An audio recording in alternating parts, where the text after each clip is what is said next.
Bom, semana passada, meninos, nós começamos um texto aqui que está em janeiro de 62, chama Ensaio de Interpretação da Doutrina dos Anjos Decaídos. É um texto de Kardec.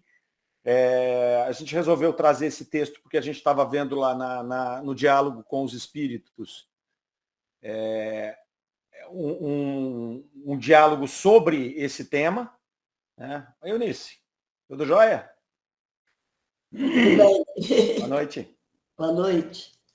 Então, a gente estava vendo um diálogo sobre esse tema, e aí menciona esse artigo, e eu fui dar uma repassada nesse artigo.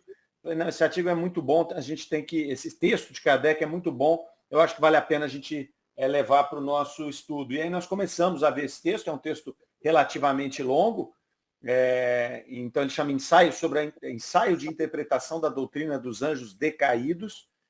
Kardec começa com um contexto histórico sobre essa doutrina e os cuidados que ele deveria tomar ali por conta até da situação da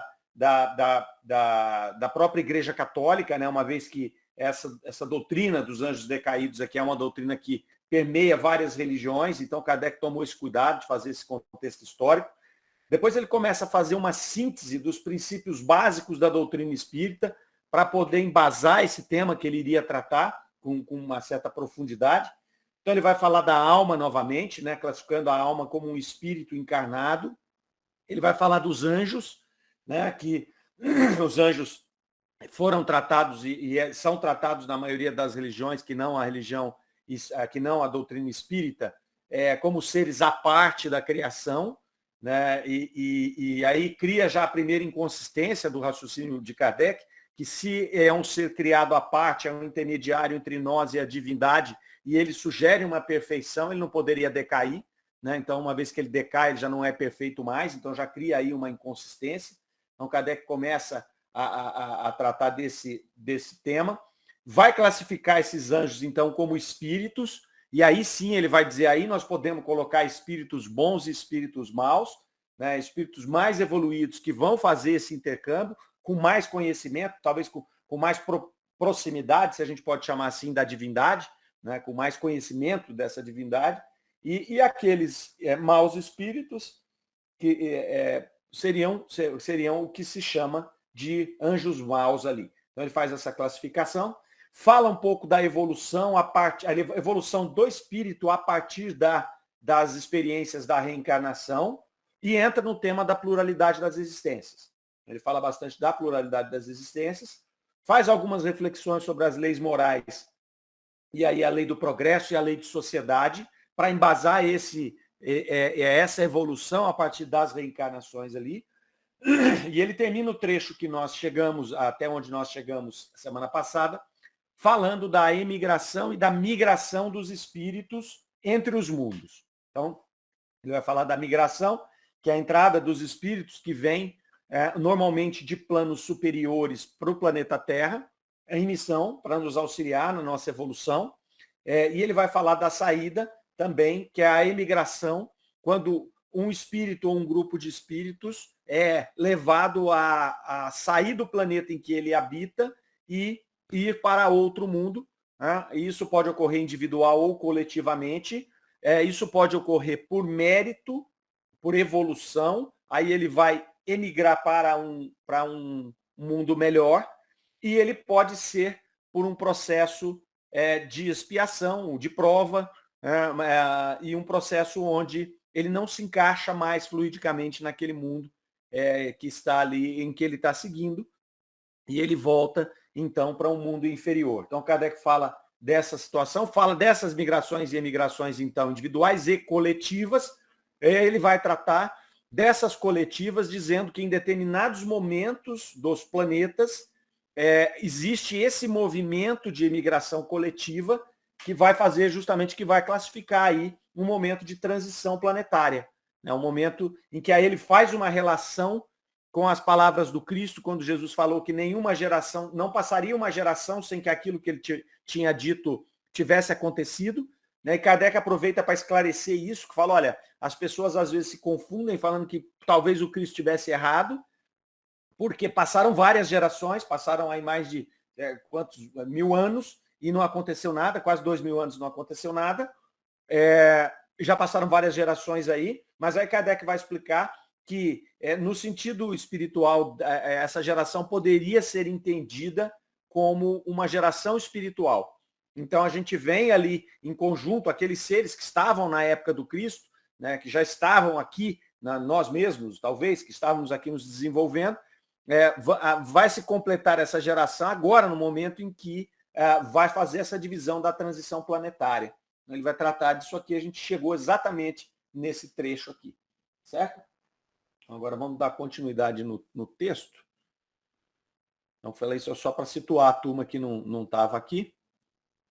E aí, depois, se vocês quiserem rever ou ler o texto aí, também está valendo. Vamos lá. Soraya, você vai fazer a leitura, por favor? Opa, vamos lá. É aqui, ó. Isso aí. Em que serão convertidos os espíritos expulsos da Terra? Os próprios espíritos nos dizem que eles irão habitar mundos novos, onde encontrarão seres ainda mais atrasados que os daqui, aos quais terão que fazer progredir, transmitindo-lhes o produto dos conhecimentos adquiridos. O contato do meio bárbaro em que estarão ser-lhes-á uma expiação cruel e uma fonte de incessantes padecimentos físicos e morais, dos quais terão tanto mais consciência quanto maior for o desenvolvimento de sua inteligência. Mas essa explicação será, ao mesmo expiação.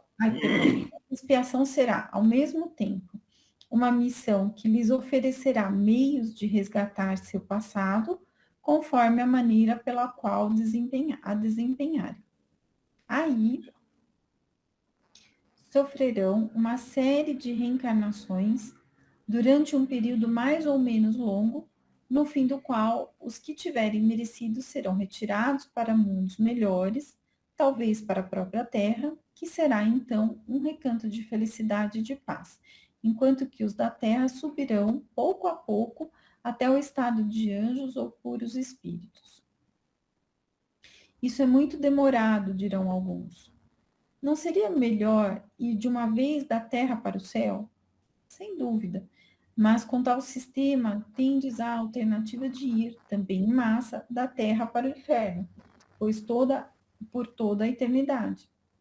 Ora, haveis de concordar que, sendo aqui embaixo muito rara a soma de virtudes necessárias para ir diretamente da Terra para o céu, poucos homens poderiam ter a certeza de possuí-las. Disso resulta que há mais probabilidades de irem para o inferno do que para o paraíso. Não vale mais a pena fazer uma caminhada mais longa, mas com a certeza de atingir o objetivo? No estado atual da Terra, ninguém se preocupa de a ela voltar, mas nada a isto obriga, porque depende de cada um progredir de tal modo, enquanto aqui se encontra, que possa merecer uma promoção. Nenhum prisioneiro, saindo do cárcere, pensa em voltar para ele, e o meio é muito simples. Basta não cair em nova falta. Também o soldado acharia muito cômodo tornar-se marechal rapidamente. Pode subir um pouquinho mais. Entretanto, é preciso que faça essa conquista. Uhum. Só um pouquinho aqui para a gente poder passar esse trecho que nós lemos. Então, ele vai tratar aqui, como nós terminamos a semana passada, ele falando dessa migração e as imigrações, e ele falando que isso ocorreria individual ou em grupo. Ele aqui agora está falando do grupo, né? Então ele vai falar o que serão, em que serão convertidos esses que serão expulsos aí, né? Então eles vão, como ele diz aqui, os próprios espíritos vão dizer que eles vão habitar um mundo novo, ou seja, um mundo menos evoluído ainda que o que nós estamos, né? E aí com dois objetivos. O primeiro objetivo é o objetivo da própria expiação deles, que é sempre a continuidade da evolução individual de cada um daqueles que foram expulsos, nas palavras deles aqui, para esse outro plano. E como nada se perde, né, na divina arquitetura humana aí, ele vai auxiliar na evolução desses seres, dos seres que já estão lá em outra rota evolutiva naquele planeta ainda em processo de desenvolvimento. Olha que maravilha, né? Olha que beleza que é essa estrutura divina. Então, aproveita que tira um grupo que não se encaixou ali, mas já coloca com o objetivo de ajudar o outro grupo a evoluir. Isso é muito interessante, que ele tem esses objetivos aí, né? O objetivo de concluir a minha jornada, mas enquanto eu concluo, eu estou ajudando aqueles irmãos que estão menos adiantados ali a poderem fazer essa caminhada com mais velocidade. Então vamos imaginar que na Idade Antiga lá, né, nós temos os relatos ali daquela comunidade que veio exilada de Capela, né? Então nós temos aí vários livros que falam a respeito desses grupos de espíritos que aqui vieram. Então vamos fazer um exercício e pensar se não fosse esses grupos, né? Já pensou se a gente não tivesse aqui a nosso favor esse grupo de espíritos mais evoluídos lá que não se encaixavam mais naquele plano e vieram para cá para poder nos ajudar? Né? Já pensou se a gente tivesse que contar só com aqueles poucos que vêm em missão? Né? Porque tem também aqueles grandes que vêm em missões, né? Mas esses são são os individuais. O grupo mesmo que faz esse trabalho pesado de auxílio ali, ele vai ser esse grupo que não se encaixou ali, né? Que ele falou que são os expulsos ali. E aí Kardec volta a fazer a referência, né, com o que se pensava naturalmente ali. Então, ele fala, pô, o pessoal vai falar que esse caminho é muito longo, é muito demorado, né? Não seria mais prático que Deus falasse assim, então vai para o céu e vai para o inferno mesmo, né? Vai para o céu logo, né? E aí Kardec vai ponderar, mas se você for para o céu logo, você também pode ir para o inferno logo. E aí vamos fazer uma ponderação aqui na questão da dificuldade que nós temos em angariar virtudes, né? E a facilidade que nós temos em fazer besteira. Onde é que a gente ia parar na maioria das vezes? Ia parar no inferno, né? Então, graças a Deus que a gente tem essa rota mais longa ali, né? Eu me lembro de um velhinho americano que falava que ele estava velho, já tinha 86 anos, acho que está vivo até hoje, deve ter mais de 90. E ele falava que ele tinha duas metas na vida, fazer uma coisa idiota e uma coisa inteligente. Ele falava que a idiota ele normalmente conseguia fazer meia hora depois que ele tinha levantado. Na inteligente já demorava mais. Então a gente é assim. Fazer coisa estúpida é muito fácil. Então o Kardec vai colocar que fazer essa referência aqui, aí ele faz duas analogias, né? Ele vai fazer uma analogia com um presídio, né, para comparar com esse caso de você ir para um mundo inferior, então você vai querer trabalhar logo para sair daquilo, e ele vai fazer uma analogia com o tempo, com a demora, com o aspecto militar. Né? Então, não dá para você chegar a marechal sem ter passado por todas as fases ali. Também não dá para chegar em marechal com coisa de 2 anos de exército. O cara vai chegar a marechal com 30, 40 anos de serviço. Então, ele vai mostrando aqui que não se queima etapa, vai mostrando como é que funciona esse fluxo dessa evolução nossa, e vai deixando esses alertas aí. Né? Quando ele traz esse texto aqui, nós comentamos semana passada, ele já vai mostrando para nós que o planeta está passando por esse processo, né, de transformação, né, de um planeta de expiação e provas para um planeta de regeneração, e mostrando para nós, a doutrina espírita vem levantar esse véu e mostrar para nós o que vai acontecer com todos aqueles espíritos que em determinado momento chegar num ponto de exaurir as suas chances. Né? Então, olha, eu venho aqui sendo reticente no processo evolutivo, eu fico aqui andando em círculos e de repente termina o tempo, e aí eu vou ser obrigado, né, por uma consequência dos meus atos mesmo, antes de mais nada, a passar por todo esse processo extremamente doloroso que é voltar para um planeta ainda num estágio inferior de evolução, né, e muito inferior.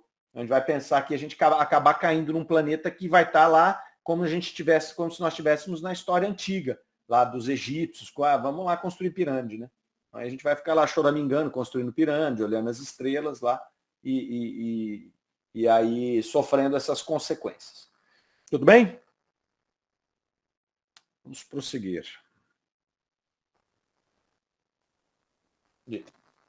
Remontemos ao curso dos tempos e do presente como um ponto conhecido. Procuremos deduzir o desconhecido, ao menos por analogia, embora sem a certeza de uma demonstração matemática.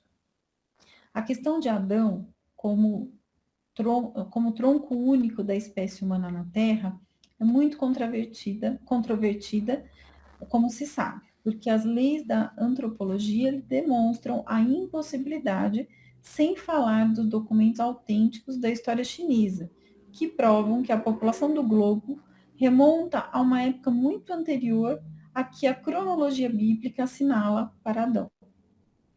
Então, a história de Adão é um conto da carochinha? Não é provável. É uma figura que, como todas as alegorias, deve encerrar uma grande verdade, cuja chave só será dada pelo Espiritismo.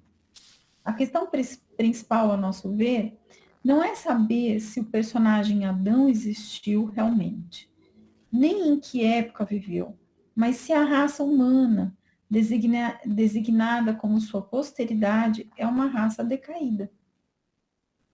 A solução desta questão não é vazia de conteúdo moral, porque, esclarecendo-nos quanto ao nosso passado, pode orientar a nossa conduta para o futuro. Notemos de saída que a ideia de queda aplicada ao homem é uma insensatez, como separada da reencarnação, do mesmo modo que a responsabilidade que carregássemos pela falta de nosso primeiro pai. Se a alma de cada homem é criada ao nascer, é que não existia antes. Mário, você sobe um pouquinho, por favor.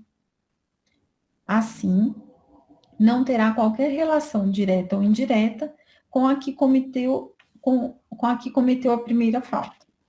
Então surge a pergunta: como pode ela ser responsável por isso? A dúvida sobre tal ponto conduz naturalmente à dúvida e mesmo à incredulidade sobre muitos outros, pois se falso é o ponto de partida, falsas devem ser também as consequências. Tal o raciocínio de muita gente. Ora, tal raciocínio cairá se considerarmos o espírito e não a letra do texto bíblico e se nos reportarmos aos princípios da doutrina espírita, destinados, conforme dito, a reanimar a fé que se extingue. Notemos ainda que a ideia dos anjos rebeldes, dos anjos decaídos, do paraíso perdido, se acha em quase todas as religiões e no estado de tradição entre quase todos os povos. Ela deve, pois, assentar-se numa verdade. Para compreender o verdadeiro sentido que deve ser ligado à qualificação dos anjos rebeldes, não é necessário supor uma luta real entre Deus e os anjos ou espíritos, de vez que o vocábulo anjo é aqui tomado numa acepção geral. Subi um pouquinho, peraí. Aí, tá aqui em cima. Admitindo-se que os homens sejam espíritos encarnados, que são os materialistas e os ateus, se não anjos ou espíritos em revolta contra a divindade, pois que negam a existência e nem reconhecem o seu poder nem as suas leis? Não é por orgulho que pretendem que tudo aquilo de que são capazes vem deles próprios e não de Deus? Não é o cúmulo da rebelião pregar o nada depois da morte? Não são muito culpados os que se servem da inteligência, de que se vangloriam para arrastar os seus semelhantes para o precipício da incredulidade? Até certo ponto, não praticam um ato de revolta aqueles que, sem negar a divindade, desconhecem os verdadeiros atributos de sua essência? Os que se cobrem com a máscara da piedade para o cometimento de ações más? Aqueles cuja fé no futuro não os desliga dos bens deste mundo? Os que, em nome de Deus de paz, violentam a primeira de suas leis, a lei da caridade? Os que semeiam a perturbação e o ódio pela calúnia e pela maledicência? Enfim, aqueles cuja vida voluntariamente inútil se escoa na inatividade, sem proveito para si próprios, nem para os seus semelhantes? A todos serão pedidas contas, não só do mal que tiveram feito, mas do bem que tiveram deixado de fazer. Ora, todos esses espíritos que empregaram tão mal as suas encarnações, uma vez expulsos da terra e enviados a mundos inferiores, entre populações ainda na infância da barbárie, que serão, se não anjos decaídos remetidos à expiação?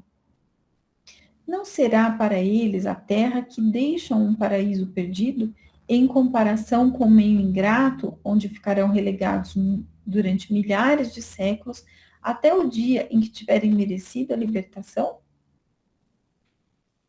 Interessante aí, que agora ele faz toda essa preparação anterior para agora sim entrar, né, na defesa da tese dele ali, na apresentação, na verdade, né, dessa doutrina dos anjos decaídos, segundo a doutrina espírita. Né? Então ele remonta lá a Adão, ele vai dar o exemplo de Adão ali, já trazendo também, ele tinha falado lá no comecinho do texto sobre a questão das descobertas científicas e que haviam demonstrado que aquilo que estava escrito na Bíblia não podia ser tomado de maneira literal. Então ele vem de novo aqui, ele fez toda essa preparação, ele vem de novo aqui falar da questão de Adão, né? Então que as leis da antropologia, os registros que já existem, não dá mais para a gente pensar nisso, né? Que Adão foi o primeiro homem e que dali surgiu todo o tronco. Isso não tem, hoje não cabe mais esse tipo de pensamento, a não ser olhando do ponto de vista alegórico. Então, Kardec vai trazer isso daqui. E é interessante que a gente tem pessoas que ainda defendem esse tipo de situação até hoje. Né? Isso é de uma teimosia tremenda e que aí vai expondo a pessoa a uma situação de uma credulidade que não tem nem tipo de pensamento mínimo, porque a gente não está falando nem de lógica, de razão. A gente está falando de prova científica.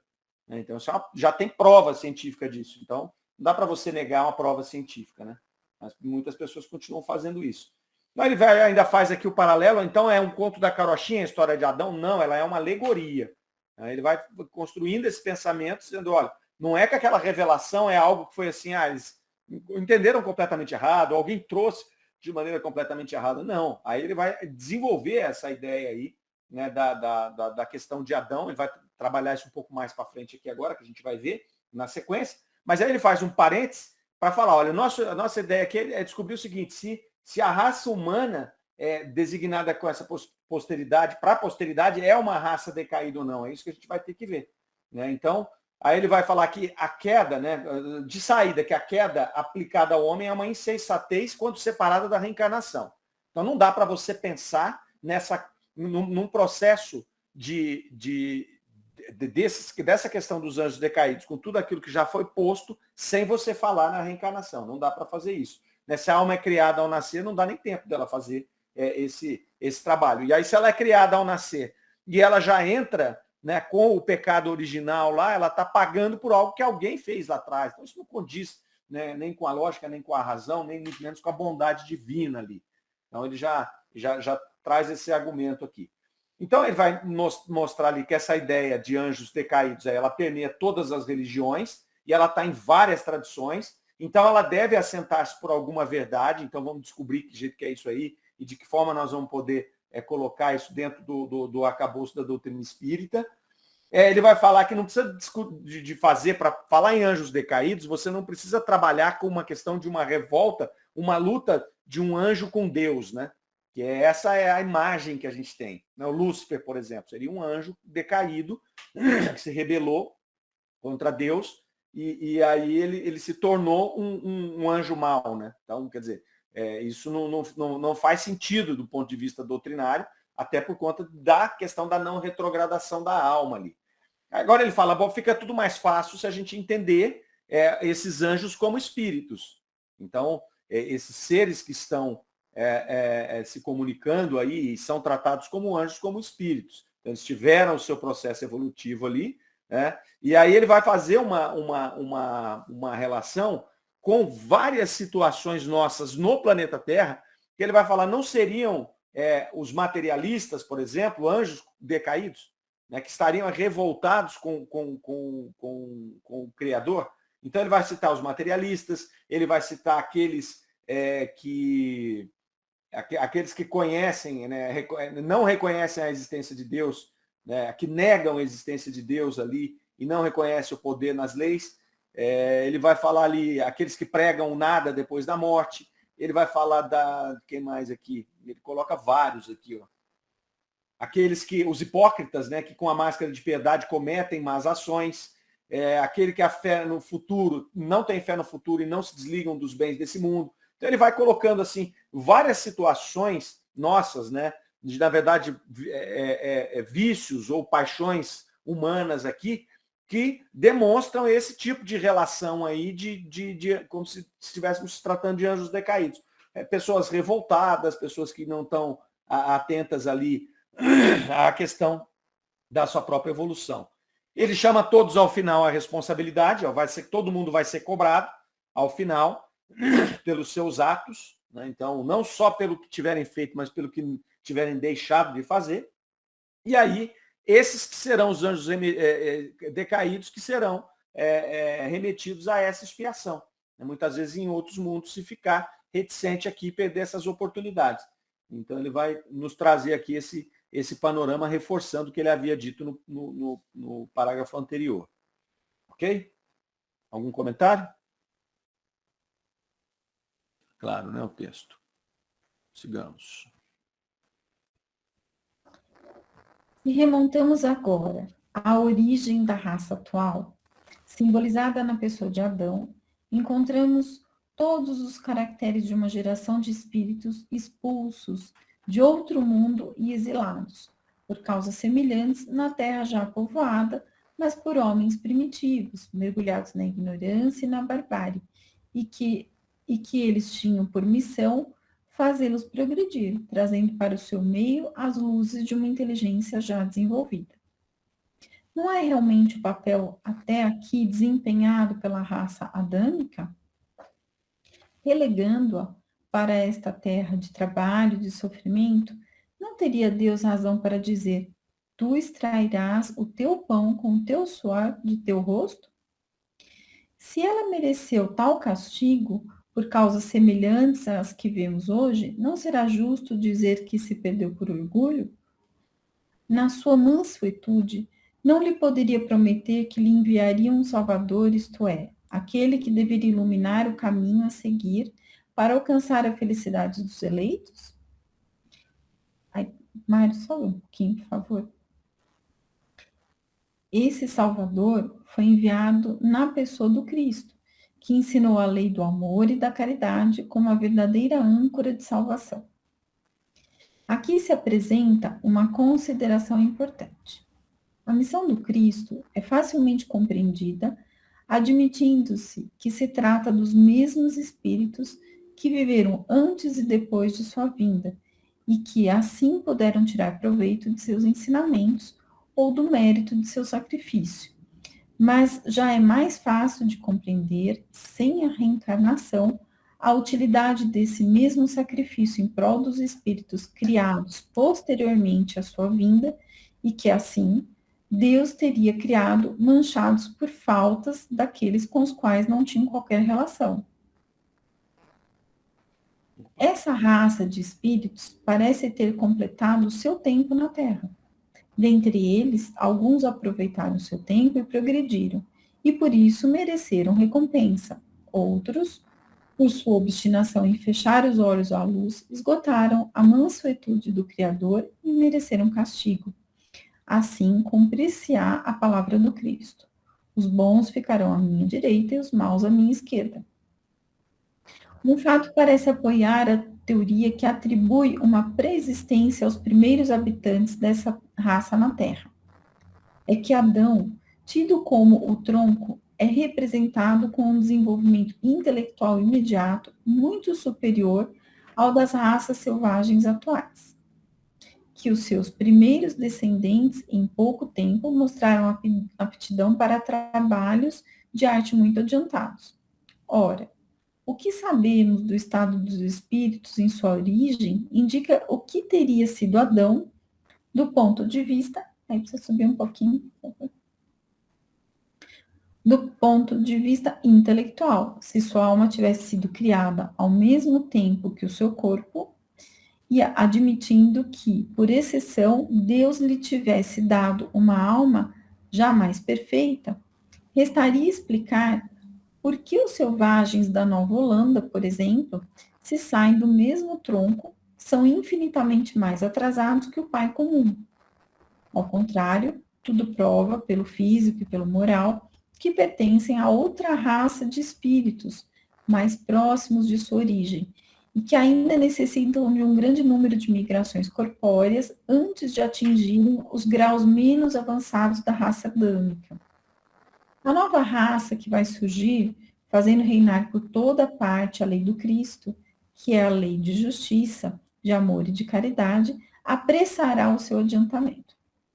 Os que escreveram a história da antropologia terrestre apegaram-se sobretudo aos caracteres físicos. O elemento espiritual foi quase sempre negligenciado e é invariavelmente negado pelos escritores que nada admitem fora da matéria. Quando este for levado em conta no estudo das ciências, lançará uma luz nova sobre uma porção de problemas ainda obscuros, porque o elemento espiritual é uma das forças vivas da natureza, que desempenha um papel preponderante nos fenômenos físicos, tanto quanto nos fenômenos morais. Muito bem, nesse trecho aí, então, ele volta na questão de Adão aqui para poder fazer esse esclarecimento ali, né, de que então seria uma raça de exilados que veio para cá com esses objetivos que ele já traçou anteriormente ali. Ele vai embasar isso nesses relatos dessa diferença, né, entre aqueles que já estavam aqui e esses que chegaram. Então, ele vai colocar isso aí como um argumento ali para poder demonstrar, né, que o que essa raça veio fazer aqui, e depois a gente vê que são várias raças que vêm, vários grupamentos de espíritos ali, que vêm em várias partes da Terra para poder fazer, para cumprir essa missão. No meio desse parágrafo aqui, ele reforça a advertência. Ele vai falar que assim, essa raça de espíritos parece ter completado o seu tempo na Terra. Então, o que acontece? Eles vêm e eles completam o seu tempo e eles emigram de novo, né? Esse grupo de espíritos que vem cumprir essa missão. E isso é natural da gente pensar. Por quê? Porque, veja só, se nós estamos lá, vamos voltar novamente na Idade Antiga, e vamos supor que nós fôssemos os selvagens daquela época. Então, o que acontece? A gente recebe esses grupos que vêm, né, em migração de outros locais, eles vêm, contribuem com a nossa evolução, mas como eles estão muito mais adiantados, à medida em que eles vão cumprindo o seu processo expiatório, eles já vão voltando, indo para outros mundos, eles não precisam cumprir toda aquela etapa aqui conosco. Kardec está falando aqui para nós. Essa raça de espírito parece ter completado o seu tempo na Terra. Então eles vão, depois, seguindo, né, cada um aí individualmente com o seu processo, já cumpri a minha etapa aqui, ou eu volto para aquele mundo que eu estava, ou eu vou para outro mundo, mas um mundo mais evoluído que aquele mundo ainda primitivo que ele foi chamado a cumprir essa sua expiação. Aí talvez a gente explique, através dessas informações, essas lacunas que a gente tem em determinados momentos. Então, por exemplo, se você volta na Idade Antiga, justamente na idade dos egípcios ali, dos hindus, do seu apogeu, nós vamos ver que eles têm um conhecimento que em determinado momento ele foi interrompido. É como se aquele grupo de espíritos que estão lá na frente tivesse voltado para outro planeta, né? E aí aqueles que ainda estavam ali num processo mais atrasado de evolução não conseguiram acompanhar na plenitude esses espíritos que estavam auxiliando eles ali naquele processo. Então dá essas lacunas. É interessante a gente ver várias dessas civilizações tendo esses hiatos de conhecimento. E aí você atribui invasões e tudo mais, mas é uma coisa muito notória. É uma coisa muito notória. É óbvio que você não tem garantia científica disso que a gente está falando, mas tem muita lógica a gente pensar, né, nesse retorno desses grupos de espíritos aí, e aí aqueles que ficaram demoram um pouco mais para poder capturar esse tipo de conhecimento, poder estar preparado para esse tipo de coisa ali. Né? Então ele vai falar novamente aqui dessa representação de Adão. Pois não, pode falar. Então, esses movimentos, né, de migração, imigração, em que esses espíritos, né, todos nós, né, passamos por isso, na verdade é como se fossem processos catalisadores, né? É para dar uma agitadinha ali para acelerar o processo. Mas ele não é a constante, né? Em alguns momentos a gente tem essas mudanças, né? Eu acho que é isso, então, né? Que a gente... Ele ocorre muito no momento como a gente está vivendo agora, né? Então, o que vem acontecendo? A gente está migrando de uma situação para outra. Então, sai do planeta de expiação e provas para entrar no planeta de regeneração. Muitos daqueles espíritos que ainda estão aí enraizados no mal, estão enraizados na revolta, eles não têm mais condição fluídica de ficar entre aqueles que vão ficar. Quase que eu falei entre nós aqui, né? Que Que prepotência entre nós. Já estou me selecionando, hein? Eu estou aqui, eu vou ficar no mundo de regeneração. Mas o que acontece? Ele não tem condição de ficar entre os regenerados, né, nesse planeta. Nós já vimos em estudos anteriores, né, sobretudo naquela mensagem da pluralidade dos mundos habitados de Santo Agostinho, que o planeta vai evoluindo, né, fluidicamente, materialmente, assim como os espíritos. Então ele vai se sutilizando. Então imagine, se eu estou aqui ainda muito enraizado ao mal, muito materializado, muito animalizado, o meu perispírito é denso, ele é formado dessas matérias mais densas. Se o planeta vai se sutilizando, né, e aí é um pensamento que a gente está desenvolvendo aqui agora, o planeta vai se sutilizando, o que vai acontecer? Você não vai ter condição fluídica de ficar aqui. Então você vai meio que como ser atraído para outro planeta, que tem essas condições materiais mais próximas daquilo que você está carregando e não está tendo condição fluídica de modificar, de trocar essa roupagem. Né? Então você vai para esse mundo. Então é como que o aproveitar de uma mão de obra disponível, de um conhecimento disponível, né? Olha, eles já estão indo para lá. Então, o que a sabedoria divina já faz, né? Então, eles já vão para lá, eles já aproveitam para terminar a expiação, para fazer a expiação deles lá, né? E as provas deles lá, que são necessárias, né? Porque eles estão lá por conta dessa situação da lei de causa e efeito, e em contrapartida já ajudam aqueles que estão ficando. Então, o que você está falando é bem verdade, Soraya, que isso acontece de tempos em tempos. Apesar de que Kardec nos coloca lá que essas migrações e emigrações individuais, elas vão acontecendo. As coletivas é que acontecem desse jeito. Porque nós temos aqui dentro do nosso próprio meio, isso por todo o processo evolutivo, aquelas situações em que você desgarra, né, você avança o seu processo evolutivo e você já conquista o direito de emigrar para um mundo mais evoluído que aquele que você está. Então, quer dizer, você vai acelerando, né? E isso vai acontecendo ali individualmente. Eu não preciso, às vezes, esperar, né, por milhares de anos, 5.000, 6.000 anos de evolução, 10.000 anos, que vai levar, talvez, um processo para sair de um planeta de expiação e provas para chegar em regeneração, 20.000 anos, sei lá quantos mil anos, né? Então, muitas vezes esse espírito não precisa esperar. Ele queima etapas evolutivas porque ele segue o caminho reto ali. Ele não fica dando volta, igual a grande maioria, né? Mário, eu achei muito interessante isso. Então, existem processos individuais e existem esses coletivos, né? Então, é muito bacana a gente pensar nisso, né? Que esses coletivos, eles, na verdade, eles mobilizam um avanço do planetário mesmo, né? É um movimento muito mais intenso que é o que a gente vem sentindo, né? Porque exatamente. Explica muito esse...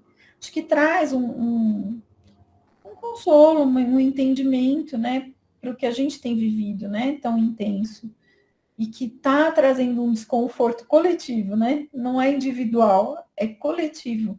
Até pouco tempo atrás a gente estava bem, todo mundo, assim, né, o desconforto era bem individual, pontual, cada um, né, mas a gente percebe que a gente está vivendo algo muito diferente, é uma percepção coletiva mesmo, né, é um desconforto coletivo, né, é interessante. Você vê assim, a questão do desconforto com o mal, né? O mal começa a incomodar mais. Então, por exemplo, a guerra a gente sempre teve, né? Na humanidade inteira, e guerras atrozes, mas assim, a gente não dava muita importância para isso coletivamente. Tá tendo uma guerra lá na China, é como se a gente não tivesse empatia, né, com outro povo. Tá tendo lá, tá tão longe de mim, claro que a gente não tinha o volume de informações. Mas eu acho que hoje essa indignação coletiva ela está mais evidente, esse desconforto que você fala. Então você pensa na guerra lá, você já pensa naqueles seres que estão sofrendo, não interessa se é muito, se é pouco, como irmãos, né? Então eu acho que isso faz parte desse processo. O desconforto, o incômodo, ele é natural, né? Porque quanto mais a gente pensa nisso, mais a gente simpatiza com isso, mais a gente sofre, né? Mais a gente vai sofrer. E aí o que acontece? É nesse processo que a gente vai começando a desgarrar daqueles que estão muito ainda materializados, animalizados e que estão confortáveis com essa situação. Quando o volume de espíritos indignados, desconfortáveis, começar a ser maior do que esse, eu acho que aí já está começando o processo de que esses não vão se encaixando mais.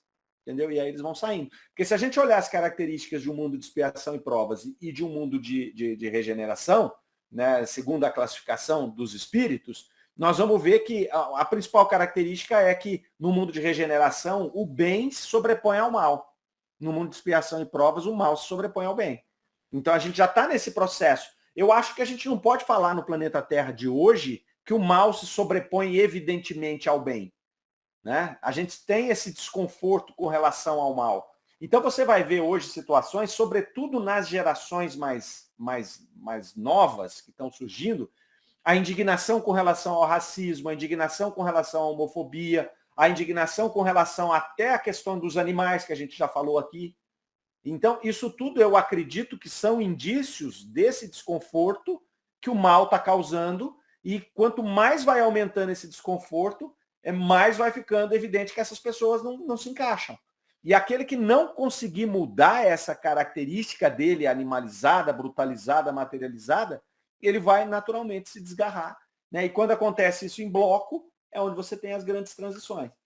Então, ela não vai se dar de um dia para a noite. Né? Não é uma coisa que já chegou amanhã, todo mundo vai. Não, porque os espíritos vão chegar no momento que eles vão desencarnando e vão reencarnando no outro planeta. Então, aí você vai limpando, né? Não só aqui. Na verdade, eu acredito que você vai limpar primeiro o plano espiritual, né? Então, as reencarnações vão acontecendo em outros planetas. E aí aqui vai sobrando menos condição. Até porque vai sobrando menos condição reencarnatória, porque vai chegando num ponto que não tem mais jeito de reencarnar tanta gente. Nós já estamos com quase 8 bilhões de pessoas no mundo, né? E você vê cada vez mais, né, aqui se falando em planejamento familiar, né? Em você diminuir a quantidade de filhos que se tinha. Isso é evidente, né? Em vários países aí, essa queda de natalidade. Então, esses espíritos vão experimentar onde? As suas encarnações. Então, onde estiver tendo espaço, né? Então, você está lá no primitivão, lá que está crescendo a população, o povo está se reproduzindo até lá, hein? Vamos reencarnar lá. E vamos fazendo essa modificação. É muito interessante. Né? Agora, depende de que ponta que a gente vai estar, né? Depende de que ponta que a gente vai estar. Eu quero crer que todos nós vamos estar quietos aqui, né? Nem que se for lá na rabeirinha, lá no fim da fila, né? Sentadinho lá no fundão da sala, mas nós estamos indo. Estamos caminhando aqui ainda. Mas a gente pelo menos vai tentar, né, Mário? Não dá para falar que a gente não sabia, né? Esse aqui é o drama, né? Não dá para a gente chegar e dizer, olha, desculpa, eu não sabia que era assim, né? Para nós é até mais complicado, porque a gente sabia, né? A gente sabia. Então, a doutrina espírita veio para trazer esse conhecimento, agora o que a gente vai fazer com ele aumenta a nossa responsabilidade, né? Fica mais complicado. Ok? Vamos continuar. Vejamos, resumidamente, um exemplo de chocante analogia com o que se passa em escala maior no mundo dos espíritos e que nos ajudará a compreender. A 24 de maio de 1861, a fragata, gente, eu não sei ler isso aqui, Ifigenie, obrigada, Maria, Ifigenie, desembarcou na Nova Caledônia uma companhia disciplinar composta de 291 homens. O comandante da colônia baixou à sua chegada a seguinte ordem do dia: ao desembarcar nesta terra distante, já compreendestes o papel que vos está reservado. A exemplo de nossos bravos marinheiros, que servem aos vossos olhos, vós nos ajudareis a levar com brilho para o meio das tribos selvagens da Nova Caledônia, o facho da civilização. Pergunto-vos, não é uma bela e nobre missão? Vós a desempenhareis dignamente. Escutai a voz e os conselhos dos vossos chefes. Eu estou à testa deles, que as minhas palavras sejam bem entendidas.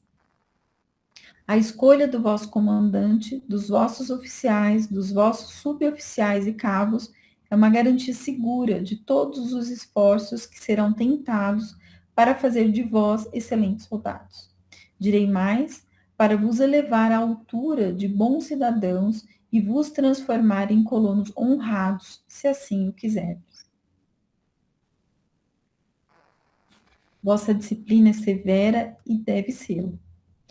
Posta em nossas mãos, sabei-o, será firme e inflexível, mas também justa e paternal, saberá distinguir o erro do vício e da degradação. Temos aqui homens que, por seu mau comportamento, foram expulsos de um país civilizado e, como castigo, enviados para um meio bárbaro. Que lhes disse o chefe?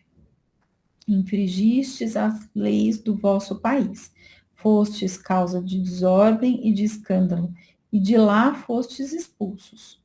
Manda-vos para cá. Mas podeis resgatar o vosso passado. Pelo trabalho, podeis conquistar aqui uma posição honrosa e vos tornardes cidadãos honestos. Tendes aqui uma bela missão a cumprir, a de trazer a civilização a estas tribos selvagens. A disciplina será severa, mas justa, e saberemos distinguir os que se conduzirem bem.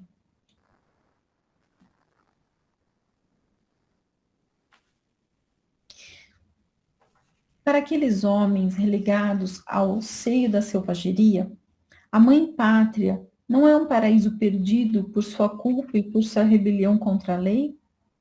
Nessa terra longínqua, não são anjos decaídos? A linguagem do chefe não é a que Deus dirigiu aos espíritos exilados na terra? Desobedecestes as minhas leis. Por isto vos expulsei do país onde podereis viver felizes e em paz. Aqui sereis condenados ao trabalho, mas podereis, por vossa conduta, merecer o perdão e reconquistar a pátria que perdestes por vossa culpa, o céu. À primeira vista, a ideia da queda parece em contradição com o princípio de que os espíritos não podem retrogradar. É necessário, porém, considerar que não se trata de um retorno ao estado primitivo, posto que numa posição inferior, nada perde o espírito daquilo que adquiriu. Seu desenvolvimento moral e intelectual é o mesmo, seja qual for o meio em que se ache colocado. Ele está na situação de um homem do mundo, condenado às galés por seus crimes. Certamente é um decaído do ponto de vista social, mas não se torna mais estúpido nem mais ignorante. Olha que interessante aqui, né? Kardec fez todo esse texto e agora ele traz um exemplo prático.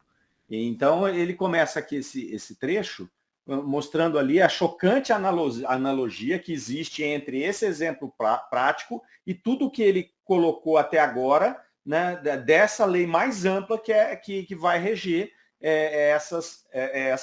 esse trânsito desses espíritos aí no plano espiritual. E ele ainda fala que acontece, que se passa em escala muito maior no mundo dos espíritos.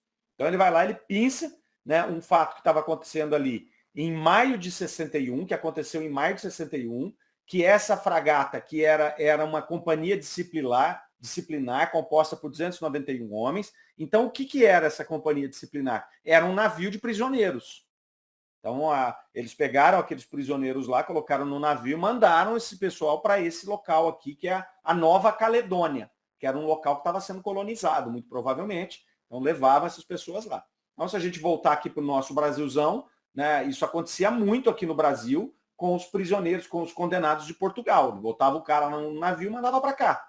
Né? Então, mandava o sujeito, exilava o sujeito lá na terra onde eles estavam colonizando.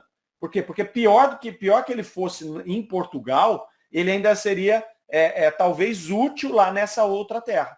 Ele ia ter que buscar o trabalho dele, essas pessoas vinham para, muitas vezes, extrair para o Brasil, para buscar ouro, para fazer, enfim, fazer qualquer coisa. E isso, em última instância, ainda ajudava a coroa portuguesa, só que também ajudava aqueles que estavam aqui e que, de alguma maneira, recebiam algum tipo de orientação desses seres que estavam vindo desse exilados desse país para cá, né, no exemplo aqui o nosso, que eu estou falando, e nesse caso aqui, essa Nova Caledônia. Então ele vai colocar ali que eles tinham uma missão, aí é o capitão da embarcação, que era o chefe deles ali, falando para eles que eles tinham uma missão, né, que era levar um facho de civilização para aqueles selvagens que eles estavam ali colonizando, né? Ele vai colocar ali a respeito da hierarquia, então Kardec está fazendo uma analogia com o plano espiritual, como acontece, e ele fala dessa hierarquia. Você tem o comandante, você tem o capitão, você tem o cabo, e que todos eles foram eleitos com propriedade ali, então ele está estabelecendo essa hierarquia, e a gente vê que essa hierarquia também funciona no plano espiritual, né? Ela se dá lá por uma autoridade moral, enquanto que a hierarquia humana, muitas vezes, ela tem falhas nesse processo de escolha. Uma coisa que chama atenção aqui, ele fala muito dessa, a vossa disciplina é severa e deve sê-lo. Então, quer dizer, essas leis são severas. Quem está submetido a elas acha muito severas, inclusive, né? Mas são leis justas, é o que ele fala aqui. São severas, mas são justas, né? Vocês infringiram as leis do local que vocês estavam. Então, vocês estão agora somente sofrendo as consequências dos próprios atos. Então, quer dizer, ela é severa, mas ela é justa. E eu gosto aqui quando ele fala o seguinte: nós saberemos distinguir o erro do vício e da degradação. Que são coisas diferentes, né? Então, às vezes, você erra, você até infringe uma lei, mas por ignorância, por erro. Então, nós saberemos, a disciplina vai ser severa, e nós saberemos distinguir essas coisas. Então, você errou ali tudo, mas você já está corrigindo aquele erro, você era ignorante naquele tema e não está sendo mais. Então, lembra que a gente falou agora há pouco desses espíritos que vão cumprindo a sua etapa e já vão saindo daquela expiação? Aqui vai acontecer a mesma coisa dessa fragata. E ele vai dizendo aqui, continuando, né, que esses, né, poderiam buscar aqui a sua regeneração, né, resgatar o vosso passado. Então, aqueles que seguissem essas regras, aqueles que cumprissem a sua missão, eles poderiam resgatar o seu passado e poderiam voltar, inclusive, a ser cidadãos daquele país onde eles foram excluídos. Então, a analogia é muito forte. Né? A analogia é muito forte. E a gente vê que aqui a gente é uma cópia imperfeita. Erasto já nos disse, nós somos uma cópia imperfeita do plano espiritual. Então, aqui Kardec está usando esse exemplo aqui de maneira muito interessante para nos mostrar a respeito disso. E aí ele fecha aqui esse trecho falando justamente que para aqueles relegados, né, do seio relegados ao seio da selvageria, a mãe pátria seria vista como um paraíso perdido. Então ele está mostrando aqui. Eles não seriam esses anjos decaídos, né? Inclusive, se você entrevistar um indivíduo desse, ele vai falar: eu sou um anjo decaído. Talvez não nessas palavras, mas ele vai demonstrar uma tremenda revolta, né? Seja com aqueles que fizeram as leis ou que o condenaram, ou seja com Deus. Então ele vai ter essa revolta. Por quê? Porque ele saiu dessa condição que era uma condição civilizada para uma condição selvagem, no nosso exemplo aqui, e é exatamente o que acontece com a gente, né, se a gente for exilado para um mundo inferior, imagina. Né? O que vai acontecer? É só imaginar o que acontecia com esses cidadãos aqui, e a gente já usou o exemplo aqui mais de uma vez, de nós sairmos daqui e ir para uma tribo lá na Amazônia, ficar lá no meio dos índios, né? Isso seria uma sensação de desconforto, de retrocesso gigantesco para nós. E aí ele fecha esse parágrafo falando que, à primeira vista, parece ter aí uma contradição com relação à retrogradação. Né? Então, olha, esse espírito fica muito evidente que ele pode ter retroagido, mas Kardec mostra que, em absoluto, ele só retroagiu socialmente. Né? No caso, só retroagiu materialmente, nas suas condições externas. Ele não ficou aqui, ele fecha ali, ó, ele não se tornou mais estúpido ou mais ignorante do que ele era. Né? Então, quer dizer, não houve uma mudança, uma retrogradação daquilo que ele traz de conhecimento. Ele mudou só o externo, mudou só o social. Então, ele fecha aqui com esse exemplo muito interessante aqui. Depois, no finalzinho aqui, a gente já está chegando no final, deixa eu ver se tem alguma outra coisa, que ele só vai fazer a relação entre essa Nova Caledônia aqui e um planeta inferior, se a gente for subitamente levado para esses planetas aqui. Ele reforça a questão do pecado original, que não faz sentido Deus punir um grupo de pessoas ou uma pessoa por conta de um pecado de um tronco, de uma raiz ali, de um ser. Né? Vai falar que isso é questão da interpretação só. Volta a citar da alegoria, né, que essas questões bíblicas muitas vezes são alegóricas ali. E no final ali ele faz uma interpretação ele se lança numa outra interpretação aqui, que seria uma interpretação do dogma da Imaculada Conceição.